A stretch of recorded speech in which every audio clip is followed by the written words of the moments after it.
Hi friends, इस video में हम देखेंगे 2021 की एक स्लैशर मूवी जिसका नाम है Texas chainsaw massacre. Movie disturbing के साथ थोड़ा ह्यूमरस भी है, तो देखने से पहले मेरे चैनल को सब्सक्राइब ज़रूर कर ले। तो अब देखते हैं इस फिल्म की कहानी।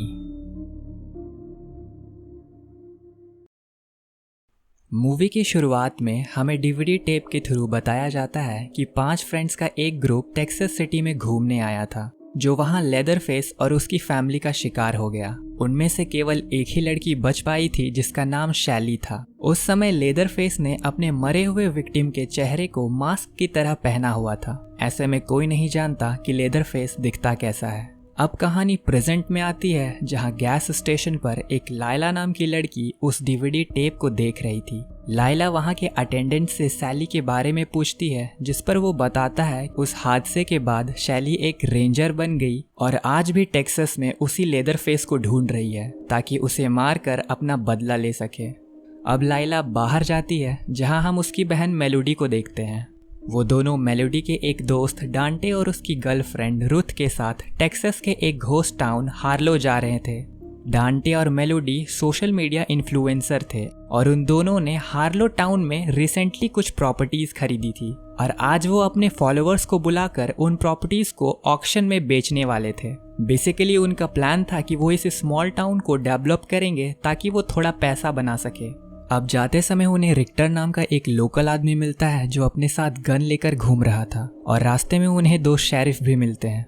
खैर, अब वो सब हार्लो टाउन पहुंच जाते हैं, जहां वो फिर से उसी गन वाले आदमी से मिलते हैं जो डांटे का कॉन्ट्रैक्टर था। अब डांटे और मेलोडी अपने प्रॉपर्टी में इंटर करते हैं, जो पहले एक ऑर्फनेज हुआ करता था। यहाँ उन्हें वर्जीनिया नाम की एक ओल्ड लेडी मिलती है जो उस ऑर्फनेज को चलाती थी। वो कहती है कि उसने बैंक को सारे पेमेंट्स कर दिए हैं और अब वो इस प्रॉपर्टी की ओनर है, जिस पर उनमें बहस होता है और डांटे शेरिफ को बुला लेता है। अब शेरिफ अपने डिप्यूटी के साथ वर्जीनिया को फोर्सफुली बाहर ले जाने लगते हैं। वर्जीनिया की हालत पहले से ही नाजुक थी, पर अब उसकी हालत और बिगड़ जाती है। तभी वहाँ एक बड़ा सा आदमी आता है जो उस ऑर्फनेज का लास्ट ऑर्फन था और वर्जीनिया के साथ रहता था। वो फौरन ही वर्जीनिया को लेकर पुलिस वैन में बैठ जाता है ताकि उसे जल्द से जल्द हॉस्पिटल ले जा सके। उसके साथ रुथ भी जाती है ताकि वो उनकी मदद कर सके और जाते जाते वो बड़ा सा आदमी उन्हें गुस्से में देख रहा था। अब वहाँ बड़ी सी वैन में डांटे और मेलोडी के फॉलोअर्स आ जाते हैं, जिसके बाद ऑक्शन शुरू होता है। इधर लाइला को टाउन में घूमते हुए रिक्टर मिलता है जो अपने शॉप में काम कर रहा था। वहाँ रिक्टर लाइला को अपनी एक असॉल्ट राइफल दिखाता है जो अनलोडेड थी और यहाँ लाइला रिवील करती है कि उसने पास्ट में एक मास शूटिंग को फेस किया था जिसमें उसे गोली भी लगी थी। हालांकि वो बच गई, लेकिन आज भी वो उस ट्रॉमा से नहीं निकल पाई है। इसी दौरान वैन में वर्जीनिया की डेथ हो जाती है, जिसके दुख में वो बड़ा सा आदमी काफी वायलेंटली एक्ट करने लगता है। ऐसे में उसके साथ वाला ऑफिसर अपनी गन निकाल लेता है, पर वो आदमी एक झटके में उसका हाथ तोड़ देता है और उसे स्टैब करके जान से मार देता है। उनकी हाथापाई में दूसरे ऑफिसर को गोली लग जाती है और वैन क्रैश हो जाता है। कुछ देर बाद रुथ को होश आता है। वो अपने साइड मिरर में उस बड़े से आदमी को देखती है जो वर्जीनिया की डेड बॉडी से उसके चेहरे को निकालकर अपने फेस पर पहन लेता है। मतलब वो आदमी लेदरफेस है।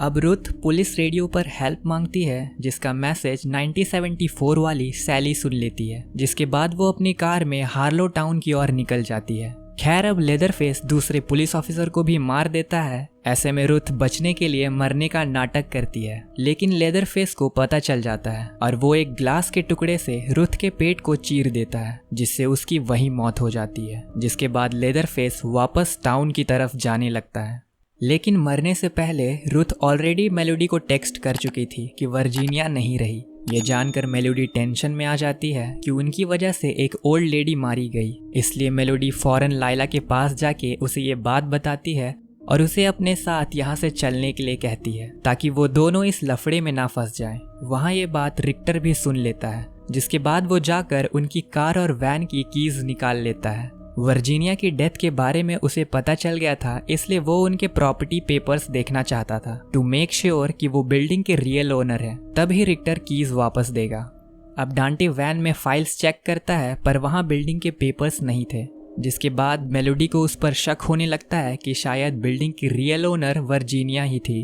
अब अपना डाउट क्लियर करने मेलोडी बिल्डिंग के अंदर पेपर्स ढूंढने जाती है, जिसके साथ डांटे भी था। वहाँ मेलोडी को एक बॉक्स में बिल्डिंग के पेपर्स मिल जाते हैं और उसमें लिखा हुआ था कि बिल्डिंग की रियल ओनर वर्जीनिया है। मतलब डांटे ने धोखे से वर्जीनिया को ही उसके प्रॉपर्टी से बाहर निकाल दिया, जिससे उसकी मौत हो गई। तभी सडनली वहाँ लेदरफेस आ जाता है, जो डांटे पर चॉपर नाइफ से हमला करके उसे बुरी तरह इंजर्ड कर देता है। ये देखकर मेलोडी डर के मारे क्लोजेट में छुप जाती है। अब लेदरफेस अपने रूम में जाता है, जहाँ वो वर्जीनिया की ड्रेस को लेकर काफी रोने लगता है। अब बाहर आए फॉलोअर्स काफी शोर शराबा कर रहे थे, जिससे लेदरफेस और ज्यादा गुस्सा हो जाता है और एक बड़ा सा हैमर लेकर कमरे की दीवार तोड़ने लगता है, जिसके अंदर रखा था लेदरफेस का सिग्नेचर वेपन चेनसो। उसे वो फिर से बाहर निकाल लेता है, जिसका मतलब था मैसेकर। वहां बिल्डिंग के बाहर बारिश हो रही थी, तो सभी लोग वैन में आ जाते हैं और घायल डांटे किसी तरह बिल्डिंग से निकलता है, जहां बाहर उसे रिक्टर और कैथरीन मिलते हैं, जो उसकी ऐसी हालत देखकर काफी डर जाते हैं। रिक्टर उससे पूछता है कि ये तुम्हारे साथ किसने किया, लेकिन डांटे कुछ बता नहीं पाता और अपना दम तोड़ देता है। अब रिक्टर कैथरीन को वैन में जाने बोलता है और ये भी कि वो ये बात किसी को ना बताए, जिसके बाद रिक्टर अपनी हैंड पिस्टल लेकर बिल्डिंग के अंदर जाता है। वहाँ लेदरफेस से उसकी लड़ाई होती है। ऐसे में लेदरफेस एक हैमर से रिक्टर का पैर तोड़कर उसे स्टैब कर देता है, जिससे रिक्टर इंजर्ड होकर गिर जाता है। उसे बेड के नीचे छुपी हुई मेलोडी दिखती है, लेकिन तभी लेदरफेस बुरी तरह एक हैमर से रिचर को मार डालता है। ये सब मेलोडी के आंखों के सामने ही हो रहा था। उधर वैन में लाइला मेलोडी के लिए परेशान हो रही थी और कैथरीन ने भी किसी को कुछ नहीं बताया था। अब लाइला मेलोडी को ढूंढने चली जाती है। अंदर लेदरफेस के जाते ही मेलोडी रिक्टर के वैन की चाबी लेकर ऑर्फनेज से भागने की कोशिश करती है, लेकिन तभी लेदरफेस उसे देख लेता है और एक हैमर फेंक कर उसे मारता है, जिससे मेलोडी फ्लोर तोड़कर नीचे गिरती है। अब लेदरफेस चैनसो से फ्लोर को काटने लगता है। खुद को बचाते हुए मेलोडी फ्लोर के नीचे से भागती है। वो भी मारी जाती, पर लाइला आकर उसे वेंटिलेशन वेंट से बाहर निकाल लेती है। अब वो दोनों भी जल्दी से वैन में आ जाते हैं ताकि वो सब बचकर वहां से भाग सके, लेकिन लेदरफेस वैन के टायर को काट देता है, जिससे कुछ ही दूर में वैन बंद पड़ जाती है। ड्राइवर बाहर देखने के लिए जाता है, पर वो बुरी तरह मारा जाता है, जिसके बाद लेदरफेस भी वैन के अंदर आ जाता है और सारे फॉलोअर्स भागने के बजाय उसका वीडियो बनाने लगते हैं, जिसके बाद लेदरफेस एक एक को अपने चेनसो से काटकर मार डालता है। इसी बीच मेलोडी और लाइला वैन के सनरूफ से बचकर बाहर आ जाती है। रास्ते में उन दोनों को एक कार दिखती है, जिसमें कोई और नहीं पहले सीन वाली शैली होती है, जो लेदरफेस को मारने आई थी। वो दोनों शैली को किलर के बारे में बताती हैं, जिस पर शैली उन दोनों को कार में लॉक करके अकेले ही लेदरफेस को मारने चली जाती है। बिल्डिंग के अंदर उसका सामना लेदरफेस से होता है, जहां वो इजीली उसे शूट करके मार सकती थी, लेकिन वो उससे पूछती है डू यू रिमेम्बर मी, जिस पर लेदरफेस बिना कुछ रिएक्ट किए वहां से निकल जाता है और बाहर जाकर लाइला और मेलोडी पे हमला करने लगता है। अब शैली भी अपने राइफल के साथ बाहर आती है और लेदरफेस को शूट करती है, जिससे वो तुरंत वहां से भागने लगता है।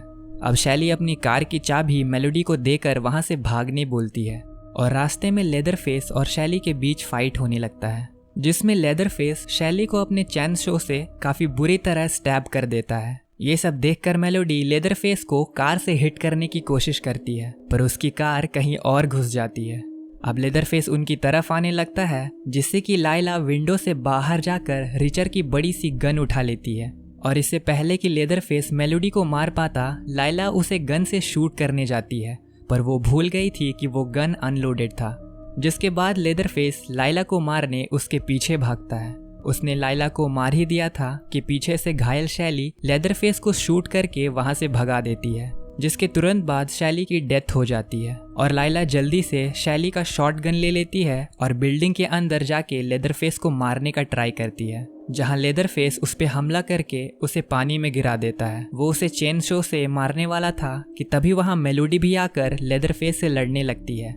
तभी लाइला मौका देखकर शॉटगन से लेदरफेस को शूट करती है। इसी बीच गन की गोलियां खत्म हो जाती है, पर लेदरफेस को कुछ नहीं होता। ऐसे में मेलोडी चेनसो उठाकर लेदरफेस के मुंह पर दे मारती है और वो पानी में गिर जाता है। इस पॉइंट पर ऐसा लग रहा था कि लेदरफेस मर गया है।